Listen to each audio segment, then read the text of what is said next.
ನೋಡಿ, ತುಂಬಾ ಜನ ಅನ್ಕೊಂಡಿರ್ತಾರೆ ಈ ಒಂದು ಪ್ರಾಣಿಗಳ ಮಾಂಸ ಅಂದ್ರೆ ನಾನ್ ವೆಜಿಟೇರಿಯನ್ ಫುಡ್ ಅಲ್ಲಿ ತುಂಬಾ ಪ್ರೋಟೀನ್ ಇರುತ್ತೆ ಅಂತ.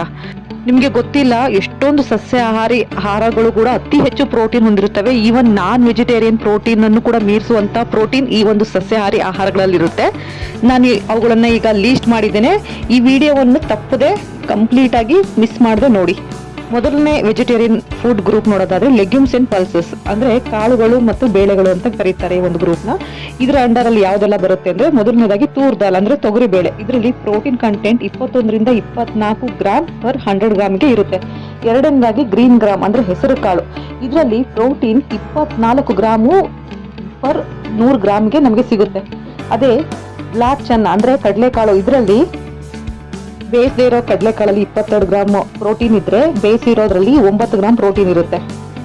ನಾಲ್ಕನೇದಾಗಿ ಕಾಬೂಲಿ ಚನ್ನ ಅಂದ್ರೆ ಇದರಲ್ಲಿ ಪ್ರೋಟೀನ್ ಬಂದ್ಬಿಟ್ಟು ಬೇಯಿಸಿಲ್ದಿರೋದ್ರಲ್ಲಿ 20 ಗ್ರಾಮ್ ಇದ್ರೆ, ಬೇಯಿಸಿರೋದ್ರಲ್ಲಿ 9 ಗ್ರಾಮ್ ಇರುತ್ತೆ. ಅದೇ ರೋಸ್ಟ್ ಮಾಡಿರೋದ್ರಲ್ಲಿ 14 ಗ್ರಾಮ್ ಇರುತ್ತೆ. ಐದನೇದಾಗಿ ಚನ್ನಾ ದಾಲ್ ಅಂದ್ರೆ ಕಡಲೆ ಬೀಜ. ಇದರಲ್ಲಿ ಪ್ರೋಟೀನ್ 22 ಗ್ರಾಮ್ ಪರ್ 100 ಗ್ರಾಮ್ಗೆ ಸಿಗುತ್ತೆ. ಆರನೇದಾಗಿ ಮಸೂರ್ ದಾಲ್. ಇದರಲ್ಲಿ ಪ್ರೋಟೀನ್ 25 ಗ್ರಾಮ್ ಪರ್ 100 ಗ್ರಾಮ್ ಅಲ್ಲಿ ಸಿಗುತ್ತೆ. ಹಾಗೆ ಏಳನೇದಾಗಿ ರಾಜ್ಮಾ ಅಂದ್ರೆ ಇದನ್ನ ಕಿಡ್ನಿ ಬೀನ್ಸ್ ಅಂತಾನು ಕರೀತಾರೆ, ಕನ್ನಡದಲ್ಲಿ ರಾಜ್ಮಾ ಅಂತಾರೆ. ಇದರಲ್ಲಿ ಪ್ರೋಟೀನ್ 8.7 ಪರ್ 100 ಗ್ರಾಮ್ಗೆ ಸಿಗುತ್ತೆ. ಎಂಟನೇದಾಗಿ ಹಾರ್ಸ್ ಗ್ರಾಮ್ ಅಂದ್ರೆ ಹುರುಳಿಕಾಳು. ಇದರಲ್ಲಿ ಪ್ರೋಟೀನ್ 22 ರಿಂದ 30 ಗ್ರಾಮ್ನಷ್ಟು ನಮಗೆ ಸಿಗುತ್ತೆ. ಒಂಬತ್ತನೇದು ಸೋಯಾಬೀನ್ ಅಂದ್ರೆ ಸೋಯಾ ಅವರೆಕಾಳು. ನೋಡಿ, ಈ ಒಂದು ಲೆಗ್ಯೂಮ್ಸ್, ಈ ಕಾಳುಗಳಲ್ಲಿ ಅತಿ ಹೆಚ್ಚು ಪ್ರೋಟೀನ್ ಹೊಂದಿರುವಂತಹ ಒಂದು ಕಾಳು ಅಂದ್ರೆ ಈ ಸೋಯಾಬೀನ್. ಇದರಲ್ಲಿ ಪ್ರೋಟೀನ್ 36 ರಿಂದ 40 ಗ್ರಾಮ್ನಷ್ಟು ನಮಗೆ ಸಿಗುತ್ತೆ ಪರ್ 100 ಗ್ರಾಮ್ಗೆ.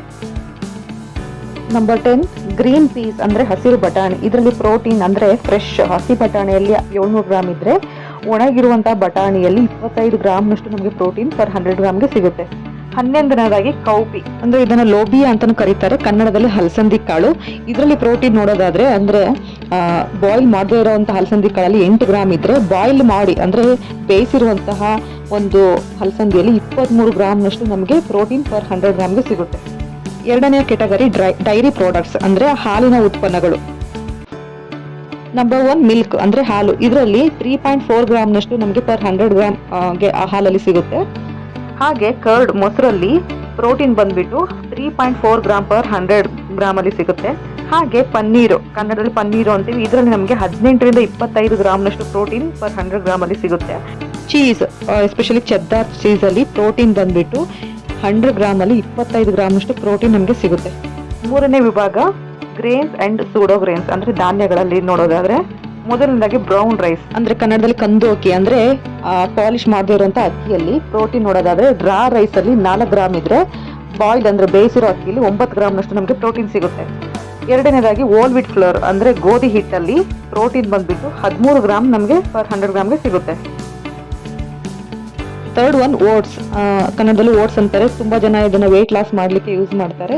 ಇದರಲ್ಲಿ ಪ್ರೋಟೀನ್ ಬಂದ್ಬಿಟ್ಟು 11 ರಿಂದ 17 ಗ್ರಾಮ್ ಪರ್ 100 ಗ್ರಾಮ್ ಅಲ್ಲಿ ಸಿಗುತ್ತೆ. ನಾಲ್ಕನೇ ಗ್ರೂಪ್ ಯಾವ್ದಪ್ಪ ಅಂತ ನೋಡೋದಾದ್ರೆ ನಟ್ಸ್ ಅಂಡ್ ಸೀಡ್ಸ್ ಅಂದ್ರೆ ಡ್ರೈ ಫ್ರೂಟ್ಸ್ ಮತ್ತು ಬೀಜಗಳು. ಮೊದಲನೇದಾಗಿ ಪೀನಟ್ ಅಂದ್ರೆ ಶೇಂಗಾ ಬೀಜ. ಇದರಲ್ಲಿ ಪ್ರೋಟೀನ್ ಬಂದ್ಬಿಟ್ಟು 100 ಗ್ರಾಮ್ ಪೀನಟ್ ಅಲ್ಲಿ 26 ಗ್ರಾಮ್ನಷ್ಟು ನಮಗೆ ಪ್ರೋಟೀನ್ ಸಿಗುತ್ತೆ. ಎರಡನೇದಾಗಿ ಆಲ್ಮಂಡ್ ಅಂದ್ರೆ ಬಾದಾಮಿ. ಇದರಲ್ಲಿ 100 ಗ್ರಾಮ್ ಬಾದಾಮಿಯಲ್ಲಿ 21 ಗ್ರಾಮ್ನಷ್ಟು ನಮಗೆ ಪ್ರೋಟೀನ್ ಸಿಗುತ್ತೆ. ಮೂರನೇದಾಗಿ ವಾಲ್ನಟ್, ಇದನ್ನ ಕನ್ನಡದಲ್ಲಿ ಅಕ್ರೋಟ್ ಅಂತಾನೂ ಕರೀತಾರೆ. ಇದರಲ್ಲಿ ಪ್ರೋಟೀನ್ 15 ಗ್ರಾಮ್ನಷ್ಟು ಸಿಗುತ್ತೆ. ನಾಲ್ಕನೇದಾಗಿ ಕ್ಯಾಶ್ಯೂ ನಟ್ ಅಂದ್ರೆ ಗೋಡಂಬಿ. ಇದರಲ್ಲಿ ಪ್ರೋಟೀನ್ ಬಂದ್ಬಿಟ್ಟು 18 ರಿಂದ 21 ಗ್ರಾಮ್ನಷ್ಟು ಪರ್ 100 ಗ್ರಾಮ್ ಗೋಡಂಬಿಯಲ್ಲಿ ಸಿಗುತ್ತೆ. ಐದನೇದಾಗಿ ಫ್ಲಾಕ್ ಸೀಡ್ ಅಂದ್ರೆ ಅಗಸೆ ಬೀಜ ಅಂತ ಕನ್ನಡದಲ್ಲಿ ಕರೀತಾರೆ. ಇದರಲ್ಲಿ ಪ್ರೋಟೀನ್ ನೋಡೋದಾದ್ರೆ 18 ಗ್ರಾಮ್ ನಮಗೆ ಪರ್ 100 ಗ್ರಾಮ್ ಆಫ್ ಫ್ಲಾಕ್ ಸೀಡ್ ಅಲ್ಲಿ ಸಿಗುತ್ತೆ. ನಂಬರ್ 6 ಪಂಪ್ಕಿನ್ ಸೀಡ್ ಅಂದ್ರೆ ಕುಂಬಳಕಾಯಿ ಬೀಜ. ಇದರಲ್ಲಿ ಪ್ರೋಟೀನ್ ಬಂದ್ಬಿಟ್ಟು 24 ರಿಂದ 30 ಗ್ರಾಮ್ನಷ್ಟು ಪರ್ 100 ಗ್ರಾಮ್ ಕುಂಬಳಕಾಯಿ ಬೀಜದಲ್ಲಿ ನಮಗೆ ಪ್ರೋಟೀನ್ ಸಿಗುತ್ತೆ.